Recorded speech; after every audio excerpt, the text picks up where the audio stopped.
Hello everyone, welcome to my channel. आज हम इस वीडियो में Ullmann's reactions and Birch reduction reactions topic detail में डिस्कस करेंगे, जो एरोमेटिक हाइड्रोकार्बन यूनिट के इंपॉर्टेंट रिएक्शन है। सो इस पर्टिकुलर वीडियो में इनका basic reaction and basic mechanism समझेंगे। बेसिकली ये शॉर्ट नोट्स डिस्कस करेंगे जो आपके बीएससी एंड एमएससी लेवल के एग्जाम प्रिपरेशंस के लिए बहुत हेल्पफुल होगा। शॉर्ट टाइप क्वेश्चंस में यहाँ से क्वेश्चंस पूछे जाते हैं, तो अगर आपके सिलेबस में ये टॉपिक है एंड शॉर्ट टाइप क्वेश्चंस में पूछे गए तो आप ये नोट्स अप्लाई कर सकते हैं, ये नोट्स लिख सकते हैं। सिंपल से टॉपिक है, बहुत ही सिंपल सा कॉन्सेप्ट है। उल्मान्स रिएक्शंस क्या होता है? बेसिकली ये एक ऑर्गेनिक कपलिंग रिएक्शन है जो एराइल हैलाइड को कॉपर के कैटलिस्ट के प्रेजेंस में कपलिंग करके बाई एराइल कंपाउंड बनाने में यूज होता है। ठीक है, उल्मान रिएक्शंस क्या है? बेसिकली एक ऑर्गेनिक कपलिंग रिएक्शन है जिसमें एराइल हैलाइड को कॉपर कैटलिस्ट के प्रेजेंस में कपलिंग करके बाई एराइल कंपाउंड बनाने में जो है ये हमको ये रिएक्शंस को यूज किया जाता है। ठीक है, इस रिएक्शन में बेसिकली दो एराइल हैलाइड के बीच कार्बन कार्बन बॉन्ड का फॉर्मेशन होता है। अभी इसका बेसिक रिएक्शन क्या है?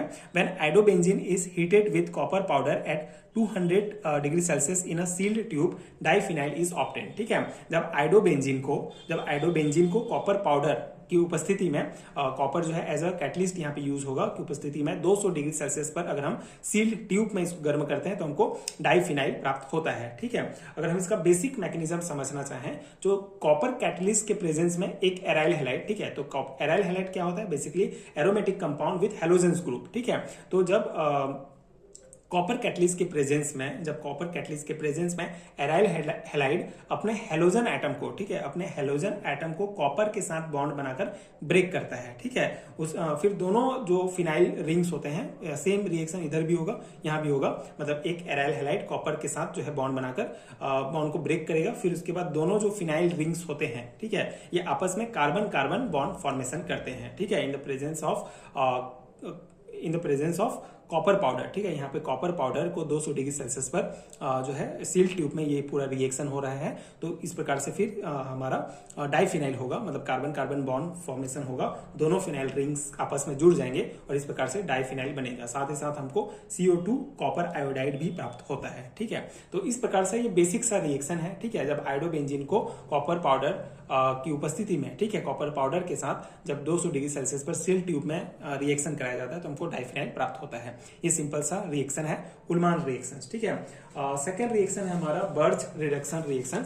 सो बर्च रिडक्शन रिएक्शन क्या होता है? बेसिकली ये जो है हमारा एक ऑर्गेनिक रिएक्शन है जो एरोमेटिक कंपाउंड जैसे कि बेंजीन को पार्सली रिड्यूस करने के लिए यूज होता है। ठीक है, जिसमें एल्कलीन मेटल जैसे कि सोडियम, लिक्विड अमोनिया और अल्कोहल का यूज होता है। इस रिएक्शंस का मेन फीचर ये है कि जो एरोमेटिसिटी है उसको पार्सली डिस्ट्रॉय कर देता है। ठीक है, जैसे यहाँ पे अगर हम बेसिक इसका इंट्रो देखें, so benzene on reduction in the presence of sodium ammonia and ethanol to form 1,4 dihydrobenzene, इसको कहा जाता है बर्च रिडक्शन रिएक्शन। ठीक है, जब बेंजीन को सोडियम या फिर लिक्विड अमोनिया या फिर हमारा सोडियम अमोनिया या फिर इथेनॉल की उपस्थिति में जब इसको रिएक्ट कराया जाता है तो हमको 1,4 डाई हाइड्रोबेंजीन प्राप्त होता है। यही रिएक्शन हमारा बर्च रिडक्शन रिएक्शन कहलाता है। अब हम यहाँ पे अगर हम मतलब मेन फीचर्स यहाँ पे यही कहा गया है कि ये एरोमेटिसिटी को पार्सली डिस्ट्रॉय कर देता है। जैसे बेंजीन हमारा क्या है? एक एरोमेटिक कंपाउंड है। ठीक है, तो इसके एरोमेटिसिटी को ये जो रिएक्शन है ये पार्सली डिस्ट्रॉय कर देता है, क्योंकि यहाँ पे आप देख सकते हैं 1,4 डाई हाइड्रोबेंजीन क्या है? हमारा एक नॉन एरोमेटिक कंपाउंड है। ठीक है, तो एरोमेटिसिटी यहाँ पे पार्सली डिस्ट्रॉय हो जाता है। इसका मैकेनिज्म अगर हम समझें तो बेसिकली इसके स्टेप वाइज होते हैं। पहला स्टेप में होगा इलेक्ट्रॉन ट्रांसफर। ठीक है, तो जो सोडियम मेटल है, ठीक है, ये जो हमारा सोडियम मेटल है वो बेंजीन मॉलिक्यूल को इलेक्ट्रॉन देता है, जिससे बेंजीन एक रेडिकल एनायन बनाता है। ठीक है, तो ये सोडियम जो है अपना एक इलेक्ट्रॉन किसको दिया? बेंजीन को देता है। ठीक है, जिससे क्या बनेगा? एक रेडिकल का, एनायर रेडिकल का फॉर्मेशन होता है। ठीक है, एनायर रेडिकल का फॉर्मेशन होगा। उसके बाद सेकेंड स्टेप में क्या होता है? प्रोटोनेशन प्रोसेस होता है। मतलब कि अल्कोहल से, ये जो हम अल्कोहल यूज कर रहे हैं, इससे जो है एक H+ आता है, फिर रेडिकल बनता है। ठीक है, यहाँ पे प्रोटोनेशन होगा, मतलब एक H प्लस यहाँ पे जुड़ेगा अल्कोहल से और ये हमारा रेडिकल बनेगा। फिर थर्ड स्टेप में क्या होगा, रिंग एक और इलेक्ट्रॉन एक्सेप्ट करेगा। ठीक है, ये जो रिंग हमारा रेडिकल बना हुआ है एक और इलेक्ट्रॉन एक्सेप्ट करेगा और फिर एक एनायन का फॉर्मेशन करेगा। ठीक है, ये एनायन बनता है। उसके बाद फिर अल्कोहल से एक और प्रोटॉन जो है इसमें ऐड होगा, H प्लस ऐड होगा और फिर हमको 1,4 डाइहाइड्रोबेंजीन प्राप्त होगा। ठीक है, तो ये सिंपल सा इसका मैकेनिज्म है, ये आप ध्यान रखेंगे। ठीक है, बेंजीन सबसे पहले सोडियम से एक इलेक्ट्रॉन एक्सेप्ट करेगा और इस प्रकार से एक एनायन रेडिकल बनाएगा। फिर अल्कोहल से एक H लेगा, प्रोटोनेशन होगा, फिर रेडिकल बनेगा, फिर ये एक और इलेक्ट्रॉन जो है एक्सेप्ट कर सकता है, फिर एनायन बनेगा, फिर एक अल्कोहल से फिर एक बार और सेम प्रोसेस होगा, एक और प्रोटॉन ये एक्सेप्ट करेगा, ये हमको 1,4 डाइहाइड्रोबेंजीन बनेगा। तो इस प्रकार से बेंजीन से एक एरोमेटिक कंपाउंड से नॉन एरोमेटिक कंपाउंड बनाया जाता है बर्च रिडक्शन रिएक्शंस के द्वारा। ठीक है, तो ये सिंपल सा इसका रिएक्शन है। आई होप आपको समझ में आ गया होगा, ये मैकेनिज्म है। तो ये दो इंपॉर्टेंट हमारे रिएक्शंस थे, Ullmann's reactions and Birch reduction reaction, जो एरोमेटिक हाइड्रोकार्बन यूनिट में आपको मिलेगा।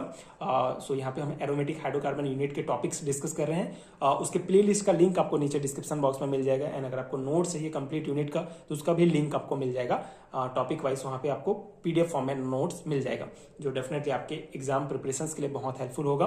एंड आई होप कि आपको समझ में आ गया होगा, जो बेसिक कॉन्सेप्ट था समझाने का मैंने प्रयास किया एंड मैंने ये शॉर्ट नोट्स आपको प्रोवाइड किया जो आपके एग्जाम प्रिपरेशंस के लिए डेफिनेटली हेल्पफुल होगा। एंड अगर ये वीडियो हेल्पफुल है तो आगे की वीडियोस देखने के लिए चैनल के साथ जुड़े रहिए and thank you so much for watching.